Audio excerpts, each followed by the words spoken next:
بسم اللہ الرحمن الرحیم۔ حضرت ابو ہریرہ رضی اللہ عنہ سے روایت ہے کہ رسول پاک صلی اللہ علیہ وسلم کی خدمت میں ایک دیہاتی آیا اور اس نے عرض کی، اے اللہ کے رسول صلی اللہ علیہ وسلم، مجھے کوئی ایسا کام بتا دیجئے کہ اگر میں اس پر عمل پیرا ہوں تو جنت میں داخل ہو جاؤں۔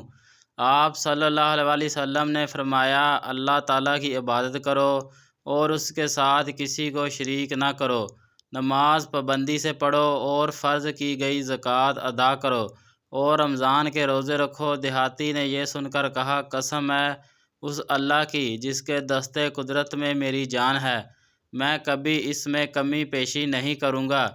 پھر جب وہ پشت پھیر کر چلا گیا تو رسول پاک صلی اللہ علیہ وسلم نے فرمایا، جس آدمی کو جنتی آدمی دیکھنے سے خوشی ہو تو وہ اس شخص کو دیکھ لے۔ اگر حدیث اچھی لگی ہو تو چینل کو سبسکرائب کر دیں۔